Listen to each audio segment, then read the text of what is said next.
Welcome to another episode of the Start Local Media High School Sports Podcast, Episode 2, Quarantined. This is Matt Welch, being joined by Devin, Hasson, and Chris Jackson. So, guys, after last week's episode, and when I went back through, and I guess it might have to do with just kind of the record settings, since I'm technically hosting this on Zoom's mobile app. But when I'm talking, the only picture that shows up on the screen for on the video is mine. And then whenever one of y'all talk, then it switches to y'all's picture. So just to verify that you two are in fact still alive.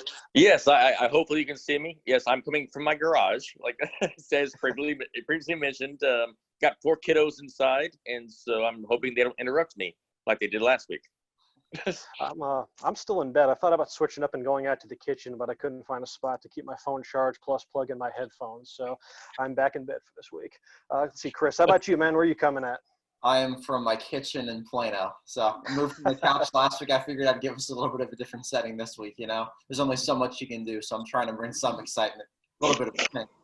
Yeah, man, you got a nice little backdrop there. What are some of those newspaper clippings? I got all the Warriors championship newspapers from the last few years. Okay, very cool, very cool.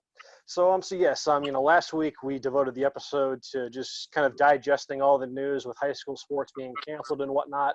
So now that we're we've had a chance to kind of pick up the pieces, we can start kind of going forward with I guess our usual post-school year content. And as per usual, that means we like to go back and kind of recap the year that was for each of our markets. So yeah, we're going to start doing that today. There's really no rhyme or reason to it. Just going to do 3-4 markets a week until we hit all 14, and just talk a bit about the abbreviated school year that was. It kind of stinks. We're only really going to get to hit the fall and winter sports really hard, and then maybe talk a little about maybe what we might have foreseen happening in the spring with some of these teams and whatnot. But certainly a very bizarre school year that we'll at least try to do the best to kind of put in perspective what all took place within our respective markets. So let's see. For this week, we're going to talk about Plano, Lake Cities, and Rowlett. Once again, no real rhyme or reason why I picked those 3. It's just how it worked. And wouldn't you know, we all three have a what's one of our markets. So let's let's start Devin. Let's start with Rowlett, man. Whether it was Sachse or Rowlett High School, obviously the 2 high schools that you hit hardest in the Rowlett Lakeshore Times. When you look back over the 2019-2020 school year that was, what are you going to kind of remember most when you think back on what happened for Rowlett this year? It was a fun the first half of the school year, or the sports year, was a lot of fun. I mean, I go back to that Sachse and Rowlett football game. Sachse wins 42-40. It's just one of those classic games. Rowlett jumps up 14-0. It was back and forth. They changed leads 4 times in the second half. And these are bitter rivals, and Sachse ends up pulling it out by stopping a 2-point conversion with 21 seconds left in the game. And not only does that give Sachse, they were already in the playoffs, but share the district title, but it keeps Rowlett out of the playoffs for the first time since 2004. So, that's, 16 years or 15 years, I should say. And so, just that was a talking point that I heard even going into other sports, because that's obviously something that's on their minds. Volleyball, Sachse, they won 42 matches this year. This is a very good Sachse team that lost to Prosper, a very good Prosper team. 17-15 in a 5th set match. They were just very good. These 2 teams have kind of been the class of GISD across the board. So you kind of saw that, carrying into basketball. Obviously, Sachse girls, they've won 69 district games in a row. They were 2 years removed from a state tournament appearance, won their 5th straight district title. So they were good. And Rowlett Rowlett kind of gets overshadowed in girls basketball by Sachse, but they made their 4th straight playoff appearance as well. And then, the Sachse boys basketball team kind of had a high note. They won their first playoff game in school history. Sachse has been so good at so many sports, but boys basketball is just kind of lagged behind until Zach Meixel took over 2 years ago, and they've really kind of caught fire. And, a thrilling game, 77-76 over a state-ranked Prosper team. So, there were a lot of highlights there. Many more to come, possibly, but we'll get to that later. With that football district, that was for so long, it's been death taxes and Sachse just laying waste to everybody. With as much parity as that district had this year, when you think back, was it a bit more enjoyable just to go through the week to week of that, just knowing how up in the air everything felt? Well, it was, but I think, you had Lakeview, named Forest, and Rowlett that all finished in a tie for third. So Rowlett just got edged out on a tiebreaker. But yeah, there was that week to week where every game mattered, as opposed to some. And you mentioned Sachse's dominance. Well, Rowlett had their run of dominance too, years back. But Wiley, the new addition to the girl joining the 7 GISD teams, they share the district title this year. And Wiley has been a nice addition in terms of competitiveness across the board. But yeah, it's fun when it goes into. I say week 10, but it's really week 11. And you still have playoff berths and district titles up for grabs. And, I can't imagine just how excited, Sachse and Rowlett, for that matter, must have been come realignment when they see that all those 9-6A schools are getting shifted back to Region 1. And because you look at, just what that district kind of meant as far as, denying teams like the Sachse girls basketball team or the volleyball team chances to, potentially make a run potentially to state and whatnot. It does go to show that, just why we put such an emphasis as we do on realignment and just the strength of a region, how that really does kind of, set the table for what a team is could be capable of in the postseason. Well, it does, but don't forget, it's not just 9-6A dominating this whole thing. You got the Woodlands district, you got that Central Texas, with Waco Midway, who's good at pretty much everything. The Killeen schools that field some very good teams across the board. Yeah, it's a tough first round matchup, but it wasn't like it was just a sweep every playoff appearance. Like I say, I mentioned the Sachse. That was the third round. They dismissed a 9-6A opponent in the first round. So yeah, 9-6A, that beast, just because they're so big, with the Plano schools and Allen and Prosper, they're just so much bigger than everybody else. It certainly was a tough first round matchup, but that region's a bear anyway. As far as kind of expectations for these teams that didn't get to finish their respective sports, were there any from Sachse or Rowlett that you would have, just kind of been curious to see what they could have done in the postseason if they were in fact given that opportunity? In terms of like soccer, for instance? Yeah. Was there a soccer team that potentially you could have seen doing some damage, or a baseball or softball team, whatnot? Yeah, baseball and softball, it's really hard to tell because we haven't even seen. Did you cover a baseball or softball game? No, dude. Like I said, last week I didn't get to see Plano ISD or Allen even play soccer this year. It was so abbreviated. Yeah, that's what I'm saying is we were just getting into soccer full-fledged, like we talked about before. And baseball and softball, we were getting to, we just haven't had a chance to really see anything. So it's kind of hard to say. On the soccer side of things, I was interested to see, Rowlett had a very good girls team. Taylor Conway and Reagan Powell are one of the top 1-2 scoring combinations in the area, if not the state. Reagan Powell, I believe, is committed to Alabama. She's just a junior, but I don't know if she's going to play next year. We'll see how this whole thing, impacts that decision. But Sachse's always solid. Sachse's always a good team. And on the boys' side, Rowlett as well is leading the district. Kevin Adolfo and Carson Prestridge have been, again, a scoring punch. They wrapped up their 18th consecutive playoff appearance, and I think they could have done some damage. But it's so hard to say. We really didn't even have a chance to analyze, because you mentioned 9-6A and those soccer powerhouses over there, how they would have matched up. But in the first round anyway, the Sachse and Rowlett have done a good job in getting out of that round in recent years. So this is going to be a common theme, what might have been.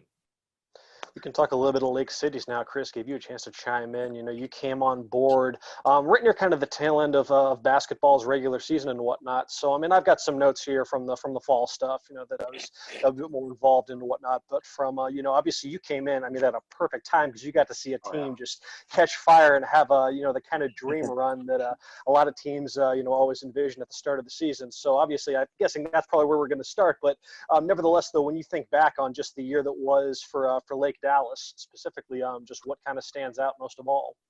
You look at it, I did go back and I looked at football and volleyball, how that went. Football, one of those rare years they didn't make the playoffs. Obviously, a lot of inexperience there, tough schedule. They lost a lot of close games. You get all that inexperience. It's going to cost you in those close games. They lost 4 games by 1 possession, a couple, one in overtime, another by 2 points. But they've got so much coming back. Football's feeling good to make another playoff appearance next year, even with that new district they got coming up with realignment. But I came in during the heart of basketball season. Girls basketball just catches fire right then and there. They split the district title with state-ranked Denton Braswell. They go on, won their first playoff game in 12 years. They won a couple more. Some wild games there. Just spoke about who Lake Dallas was this year. You think about it, they lose Mackenzie Bust to an ACL injury. They have other injuries. The flu comes around. Allie Buchanan goes out for about a month. She comes back in that first playoff game, makes a huge difference.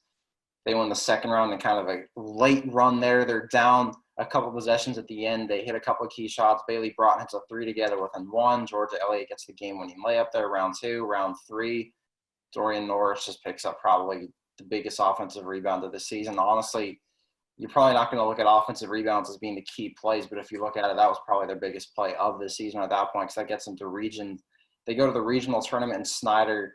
Besides a rough first quarter against Amarillo, who was number 1 in the state at the time, they held their own there those last 3 quarters, about neck and neck after that, just a slow start. Amarillo had the experience there, Lake Dallas did, and it's going to take some time there, obviously, to get that experience. But they had a great year. The soccer schools had a great year. Boys soccer story is remarkable because they go to the regional finals last year. They bring back most of their team. You think state's on their mind. They don't win a single game in pre-district, which is remarkable, 0-7. Then they just completely turn the corner. Their head coach, Brandon Martin, removes all their trophies in the middle of the season, says, it's bare right now. Let's make some more trophies. Let's make some more history this year. So all of a sudden they go out. They don't lose a district game, 8-0-3, 3 ties in there. They win district 8-5A again. And you got to think, they're one of those teams. I know Devin kind of mentioned what could have been. It's the same thing for them. What could have been for them? They were getting hot at the right time. They had a great goalkeeper. You've seen how big a great goalie is in soccer, hockey. That'll take you so far. They had an abundance of scorers. So you were thinking probably state's on their mind depending on how playoff matchups go. Then girls soccer, they don't make the playoffs the last few years. Coach Nate Davis just comes in. Immediately they turn the corner, and they won district as well. So Lake Dallas soccer just completes that 8-5A sweep. Yeah, with Lake Dallas coming into the school year, this in recent years, it's a school that had been in such flux with head coaches. I want to say they entered the year with new head coaches in volleyball, girls basketball, girls soccer, and baseball. And then in the case of like the girls basketball program, this was their 3rd head coach of the past 3 seasons. I mean, that was just kind of the big thing is like, okay, are we finally at a point now where Lake Dallas has its core of coaches, at least for the foreseeable future, and they can finally hopefully start some sort of like sustained program building because, I mean, yeah, you got to wonder just what that must be like for those girls basketball players having just a different voice at the forefront of the program. For, I mean, these are kids now who have, who are juniors that had a different head coach as a sophomore and had a different head coach as a freshman. So just to hopefully now with with Jordan Davis in place there with the girls basketball program, Kristen Holbrooks with the volleyball program, that it's now a chance for those programs to finally begin to, kind of fortify the, I guess, the future of their programs. With with the football team, like I just think back to the offseason, and so much of what Lake Dallas wanted to do this season centered on Brandon Engel, the Air Force commit. He was he's been one of the top wide receivers in the area for a while now, and he was making the transition to quarterback, following the graduation of Ryan Depperschmidt. And it was basically just a case of like putting their best athlete, their best overall football player, and just wanting the ball in his hands as much as possible. Which, I mean, hey, hard to fault that strategy. He was also, he was technically the backup quarterback last year too, so it's not like they were just playing him out of position. But a lot of it kind of centered on what they could get out of Engel this year, and he just couldn't stay healthy. And when he went down, like you said, was just the inexperience. And again, that was a pretty quality District 2 that they were in. And they just had a lot of really close calls that perhaps if Engel's in there, was able to operate at peak capacity, that maybe that's the difference in, 2-3 more wins or whatnot on that regular season record. But yeah, they just couldn't get it going right. But yeah, it's a program that, tradition is very much on their side as far as teams that are accustomed to, being in the discussion for district championships and making playoff runs and whatnot. So I can't imagine that Lake Dallas football will be down for too terribly long. No, they're not going to be, especially they've got so much hope for their freshman and sophomore classes. They're saying, I was talking to some of their coaches a week or two ago, and they were saying they've got 8 freshmen right now that they think can really step in there and play. They've got a lot of sophomores. It's just a matter of 2. And you look at it with Engel, sure, he was a backup experience, but you look at that too, he wasn't going to be getting as many reps as a backup. Still, most of his time is going to be at the receiver position, so that's going to be harder to step in there as a quarterback. He gets hurt, they throw in a new quarterback, but now he's coming back, and they like having that experience with a quarterback because you get a second year with a quarterback in that system. You see at every level how much that benefits your team, how much it's even going to help them in these close games. So you got to think Lake Dallas is going to be back in the playoffs next year because it's so rare that they don't make it there. And it's especially harder when you're a 5A D2 school where you have less kids rolling through. So it's going to be more difficult to have that sustained success. Let's say some of these bigger 6A schools that have 4,000 or 5,000, 6,000 kids. Yeah. And, like you had mentioned with the soccer team, that was, I mean, if you talk about teams that like you're bummed that they didn't get a chance to complete the season on their terms. Like the boys soccer team for Lake Dallas is right near the top of the list for me, just because, I mean, obviously, following that team last season and the run that they went on when they got all the way to the regional finals, and just how, for a program that really hadn't experienced anything remotely close to that kind of success in the postseason, to see it all kind of come together and have kind of, kind of akin to what the girls basketball program had this year. And, for it all to kind of click and fall in place. And I mean, that game that their first round matchup last year, which if you get a chance, Chris, go back and read the story of their first round matchup against Saginaw last year. It's still the wildest soccer game I've ever covered. But just to see then what they were able to accomplish last season and how, again, it was a team that had a legitimate state tournament or bust expectation. So, it's been a bit of an uncharacteristic and an unorthodox, I should say, path to get to this point. But, potentially with a chance at returning in the cards, that they're not going to get a chance, to even get it, have their say in that. Players like Brock Pope, Caleb Irving, that have been around that program for so long. Anthony Patty still has another year to go. But yeah, I mean, it's a team that had pretty high aspirations, and you feel for those teams particularly that aren't going to get a chance to finish things on their own terms. And then obviously it's a little tough to kind of glean into what could have been expected out of the baseball team this year. But what was kind of the read so far and what you've been able to gather on them? Because that was a team that, also, much like the girls basketball team, kind of had a bit of a surprise run to the regional tournament last season. Now, baseball, obviously, you bring in your new head coach, Chris Haney, first year head coach, because Ryan Howard then goes to Coppell. Funny, had 2 on my markets, one of those coaches from one school to the other. But Chris Haney, obviously, Devin, I think Devin. I'm alive. Devin, is that a lawn chair you're sitting on in the garage right there? Huh? Is that a lawn chair you're sitting on right there? Basically. I like. Okay. Anyway, yeah, back on. Here you go. Okay. I just noticed that. I'm thinking I think I gotta ask what he's. But anyway, back to baseball. Obviously, first year that really distracted me. Chris Haney, first year Lake Dallas baseball. They had a really tough non-district schedule. That's kind of the way they wanted to do it. They had a lot of state-ranked teams, only won a few games, a lot of close losses. But you were thinking too, they were starting to kind of find their identity, especially first-year head coach. You're not just going to find your identity 2 games into the season. That's impossible to ask for no matter where you are. But they were starting to find it. And they really felt like they were finding the pieces to make a solid run in district play. But obviously, they don't have that chance. But Chris Haney just felt he feels good about where this program's going. He's got state championship experience from his last stop at Colleyville Heritage when he was an assistant. Obviously, they made a state championship run. He got to coach Bobby Witt Jr. there, who was the number 2 pick in the Major League Baseball draft. So he's been around championship programs. He's brought that experience to Lake Dallas. But obviously, his first year is cut short. Not how he expected it or anybody did. But there's still a lot of hope. He's really just – he liked what the senior class did for them leadership-wise. They've got a lot of versatile players who can play 2, 3, 4 positions. He's had some kids that have played almost every position on the field. So he likes really where the future is, with just how many kids he's got that can play, that can pitch, can hit, do pretty much everything. All right, I can close this out with some words on Plano in the year that was for that city. It was kind of a unique year for Plano, just because there was a lot of the most notable talking points for them happened off the field. And you think back to, I guess even before football season started, the headlines that were being made with, with the story regarding Plano Senior and El Paso Eastwood, with that game being temporarily canceled, in the wake of the El Paso shooting earlier in the summer, and obviously the unique connection there with the shooter being a Plano alum and whatnot.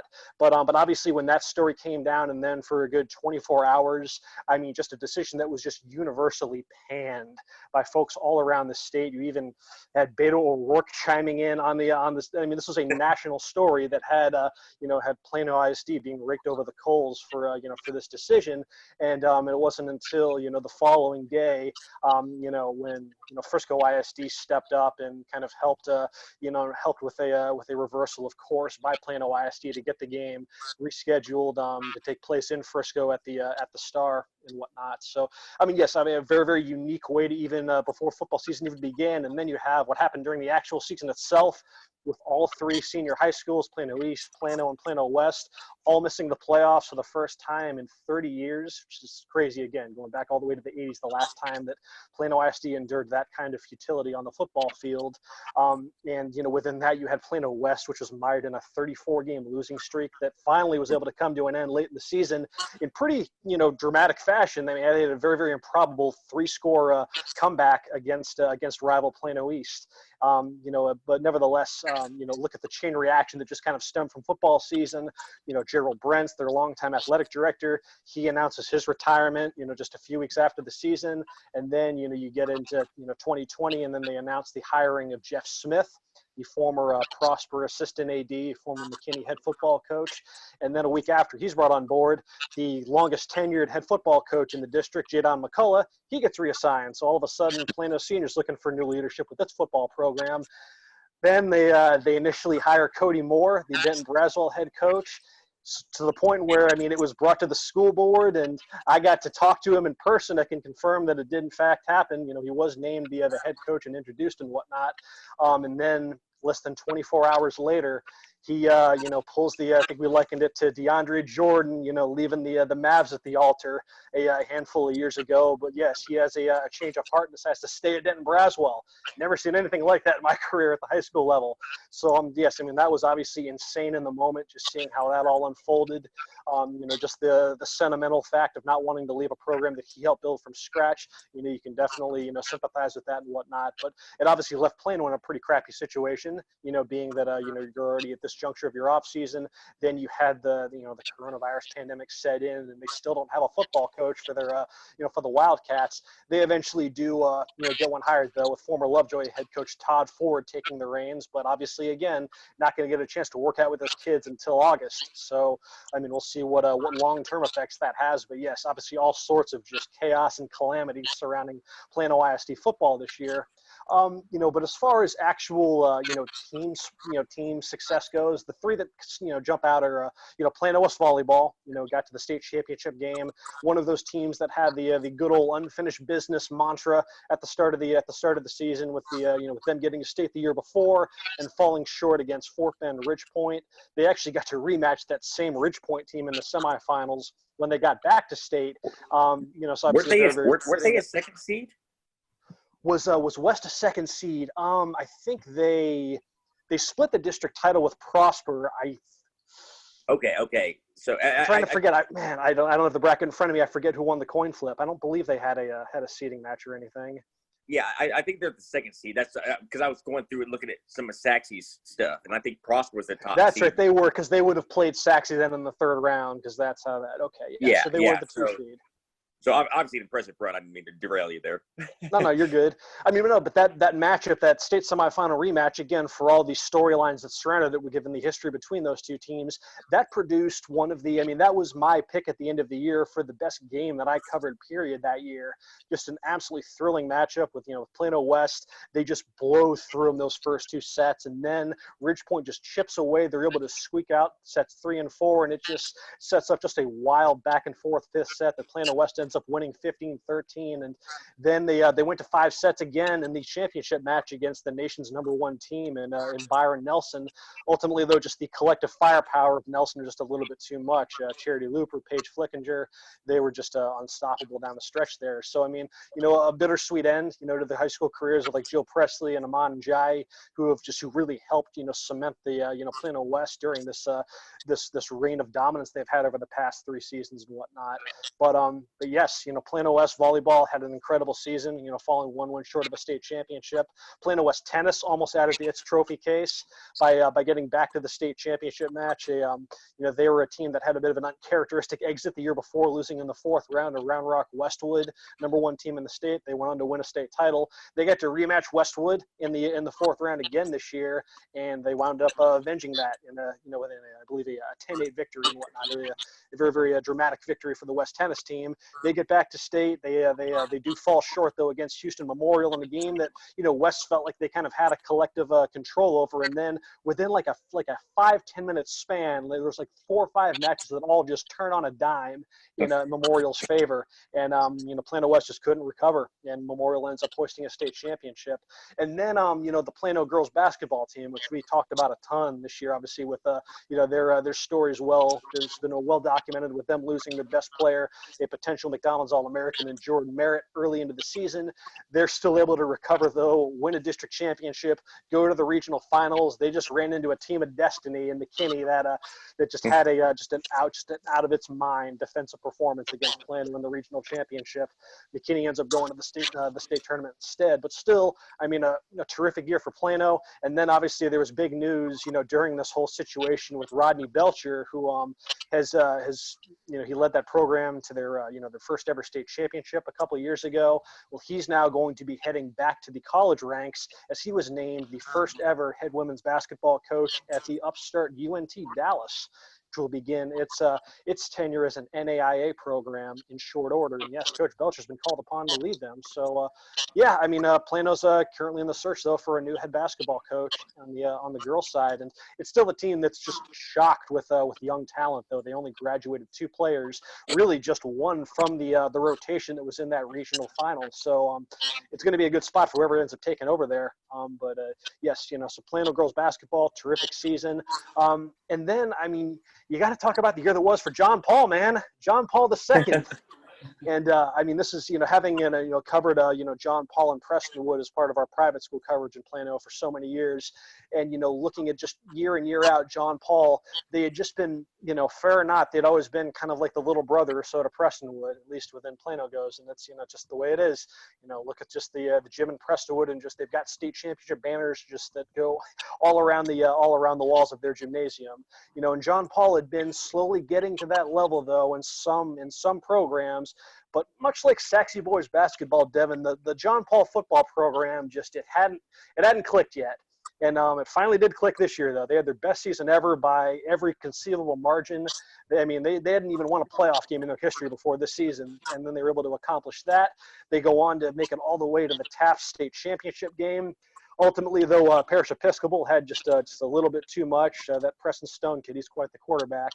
But John Paul was one of those, just to see a program that had been through that was a program that's not that far removed from a 33-game losing streak.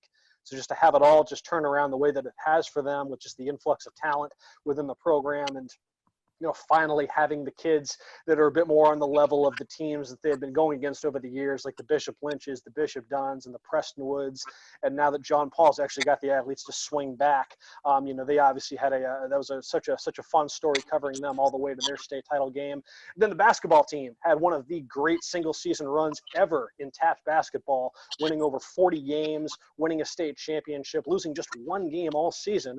That's a nice little feather in the cap for Frisco Memorial of all teams that was able to hand John Paul their only loss of the year.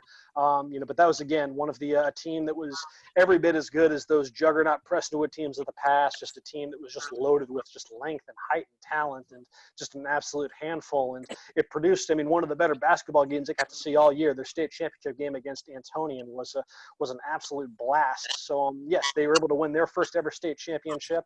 As far as teams with kind of some potential unfinished business, I was really curious to see what Prestonwood's baseball team was going to do this year, just because I mean, that was a team that was one of the top-ranked teams in the nation last season, and they just ran into the hardships of the one-game series last season in the very first round of the playoffs. Trinity Christian beat them 1-0, and just a pitcher's duel. They just could not get any positive momentum going. And I mean, that was a team that had ambitions of winning a state championship, obviously, and and it was kind of weird because I think back, and I think I want to say the rule in TAPS was like, because naturally Prestonwood, you don't want to play a one-game series, and you think in UIL, a lot of times you'll flip for it. I think I recall hearing the TAPS rule was the lower seeded team can decide to play a one-game series if they'd like, which is That's really ridiculous. odd way. Yeah, and it's a really odd way of deciding something like that. It's something to that too, but I know that Prestonwood had no say in whether it was a one game or not. So, yeah, I mean, they obviously ended, they paid for it for sure by losing in the first round, and they were off to a pretty great start this year. They were 14-1 before the season was suspended. They were ranked number 1 in the state, just had an absolute boatload of college recruits and whatnot. So, they, just a shame that they won't get a chance to try to follow through on that on those goals from last season. Let's see, as far as other stuff from the spring, I was just, and this is like not even really Plano ISD centric, but I was just fascinated to see how 9-6A baseball was going to shake out, just because like you were entering district play, every team in the district was over 500 through the preseason schedule. You had 5 teams from the district that were state ranked. So it wasn't all just, obviously we knew like McKinney Boyd was going to be incredible this year because of all the talent they had coming back from their state semifinal run last season, but you had the pedigree with Prosper and Allen, and Plano was 10-1. Plano East was shaping into one of the more impressive comeback stories as they had already exceeded their win total from the previous year. I was really, really excited to see kind of how baseball season was going to go in that district. But nevertheless, so that's just kind of a look as to what went down in Plano athletics this year, be it the ISDs or the private schools and whatnot. Debbie, you want to chime in on something? Yeah, I was going to ask you a question. We're sports guys. We're all about numbers and whatnot, and streaks and what. So how do we do this in the future for baseball and softball in terms of playoff streaks? So if you have a team that made 15 consecutive playoff appearances, does that streak end? Or do you just pick it up next year and say, you know what, it's still consecutive because they never actually get to play the season? I don't think they're going to snap any of these streaks just because they've never even had the chance to play the playoffs. Yeah. You think, right? No, I agree with that. I agree with that. Yeah, but that's a good question, though. Yeah, you think just for the sake of just out of just decency, just because given the unique circumstances, that we'll just kind of give this year a pass, and then everything just kind of carries over.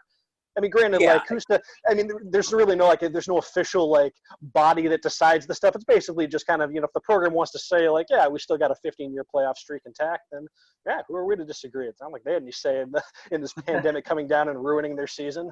Right. No, I agree with both of y'all of what you're saying. It's going to seem odd when you sit there and say, they've made, say Rowlett baseball, for instance.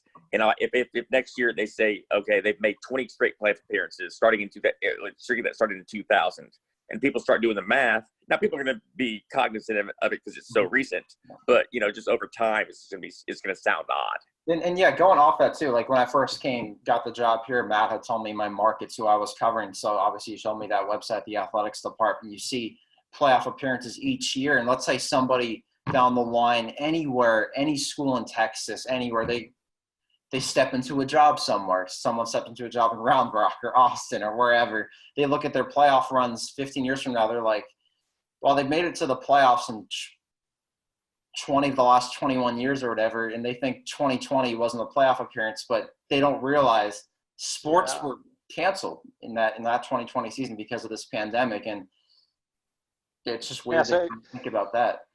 Yeah, because I guess technically the history books will reflect that there wasn't a playoff appearance recorded in 2020, but we know the deal. All right, we know we'll do right by those programs going forward. We know, but you know how short-term memory goes. I mean, 5 years from now, people are going to look, okay, that's not a legit streak. Okay, even though it is legit. Kind of on that same note, speaking of baseball and softball to that point, are any of y'all, do y'all know of any districts in your coverage areas that are still doing all district lists? Have not been told of any for those sports. Yeah, I've had a couple coaches that are discussing it. I mean, it's so hard though, because you run into a handful of teams maybe in tournaments and whatnot, and I mean, of course, the personnel on your district opponents, but I mean, what criteria do you use to vote an all district team? Yeah, because talking at least over in 6-6A with Louisville ISD, they're not doing one just because the numbers that I guess would go towards deciding the list. I mean, they use district stats to help Yeah. vote on the list. So obviously, with those not being recorded and never taking place, then yeah, they're not going to do it. But I was just kind of curious if maybe some districts are thinking of maybe kind of offshoot ways to kind of find ways to kind of encapsulate the season. I know obviously it's not a district or anything, but DFW Fast Pitch, the softball outlet and whatnot on social media, they're they didn't do an all Metroplex team. They instead decided to honor just basically the careers of a handful of seniors and whatnot by just naming a bunch of seniors based on the totality of their bodies of work. So as we kind of think of different ways to kind of kind of put especially the stick and ball sports, the years into perspective, I was just kind of curious how some of our districts are handling that and whatnot, because obviously it's very, very, very, very unique circumstance with no district stats really being recorded in baseball. And I think we'll know more this week. I mean, I have a lot of soccer coaches and soccer districts that are just now meeting this week to determine all districts. Some of them did it as early as spring break, just to knock that out. But I think that this week I've just talked to a lot of coaches that said, hey, we're going to touch base and see if we can figure anything out. So, it'd be nice. It'd be nice if they did it. Again, though, it's just kind of hard to tell. I mean, how do you make those decisions? Not having seen, you don't have the stats. You just have a handful of games under your belt. Yeah. So obviously one of many questions to be answered going forward is teams try to find some sense of normalcy as they try to pick up the pieces from these seasons being prematurely canceled due to the ongoing coronavirus pandemic. And yes, that'll conclude this episode of the Star Local Media High School Sports Podcast. The first of our school year in review series. We'll be back next week with 3 more, maybe 4 more markets to discuss and look back on the school year that was. Devin, Chris, appreciate you guys tagging along. But yeah, until next time, folks, take care. Talk to y'all later.